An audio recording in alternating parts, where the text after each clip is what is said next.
On top of that, we again have the same problem dramatically. It's not really true. Now, let's go on. Hello and welcome! My name is SZABO, a licensed skincare professional. Today we are going to talk about skincare and environment. Again, this is part 2 of the series.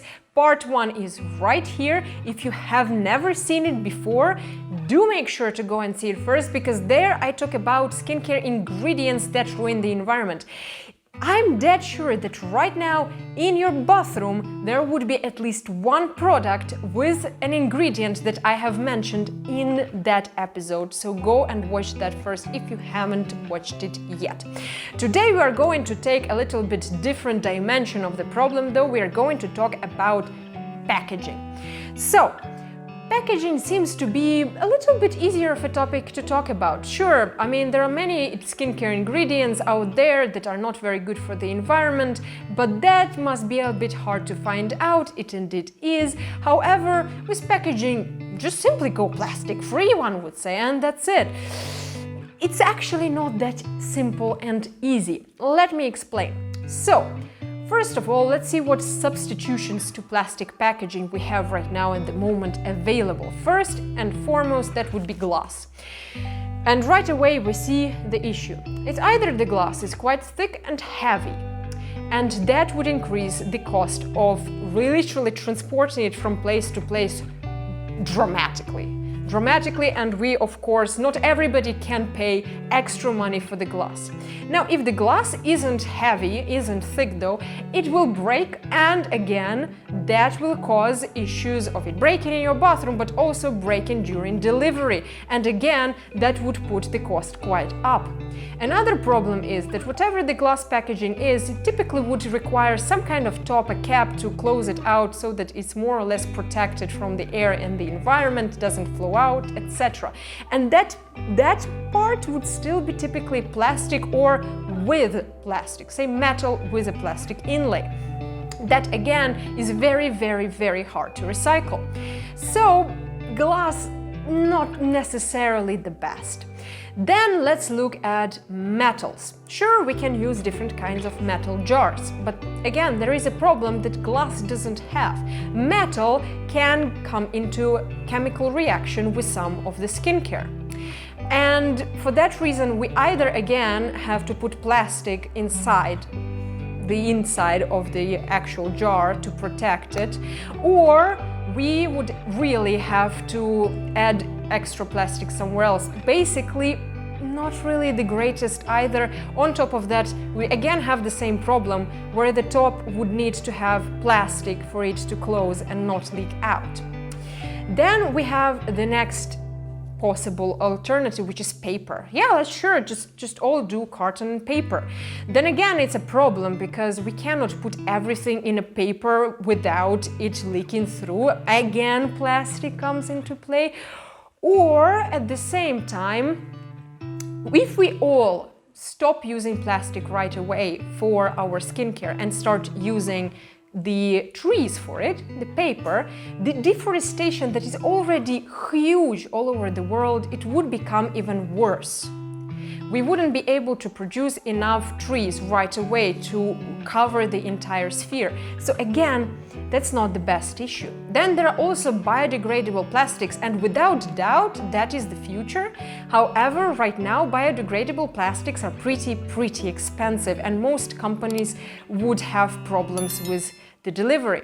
Of course, there are some skincare companies nowadays that would pour the skincare into whichever jar you bring them.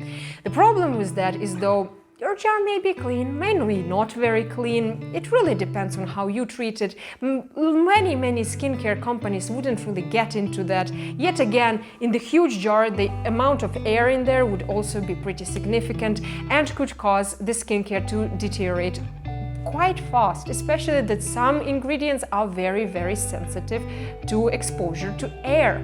So that again can be a solution in some cases, but most often than not, it's not going to be a long-term solution for us. So what do we do now? We have to use plastic in some shape or form. What do we do with it? First thing that I would recommend you right now is to just use less skincare. Yes, I, skincare professional, am telling to use less. How do you do it though? Step number 1, do not do double cleansing. Just have one cleanser. Double cleansing doesn't make sense chemically speaking. It is a marketing tool used for you to buy more products, for more products to be standing in your bathroom. Literally, if your bathroom looks anything like on these pictures right now, you have too much, for sure. If you don't know what I'm talking about, why double cleansing doesn't make sense, I explain everything right here in this video, and I also show it in an easy to understand experiment as well. Make sure to watch that one too. So what you can also do is use a 24-hour cream. There is lots and lots and lots of propaganda everywhere that you should use a cream for day and a cream for night, because your skin works in some kind of different way at night than it works during the day. It's not really true. Most often you would need only one cream. Yes, there are cases when I also give 2 creams to my own customers as well, but those are a minority. Typically, you are fine with one cream. If your skin doesn't have any major issues, that is. If it does, treat your issues and then slowly transition into just one cream. Make sure that that formula is really nourishing and good. And then yes, you can use a separate sunscreen for the day as well. But instead of having 2 creams and a sunscreen, you're going to have just one cream and a sunscreen. Next would be to use complex formulas. What do I mean here?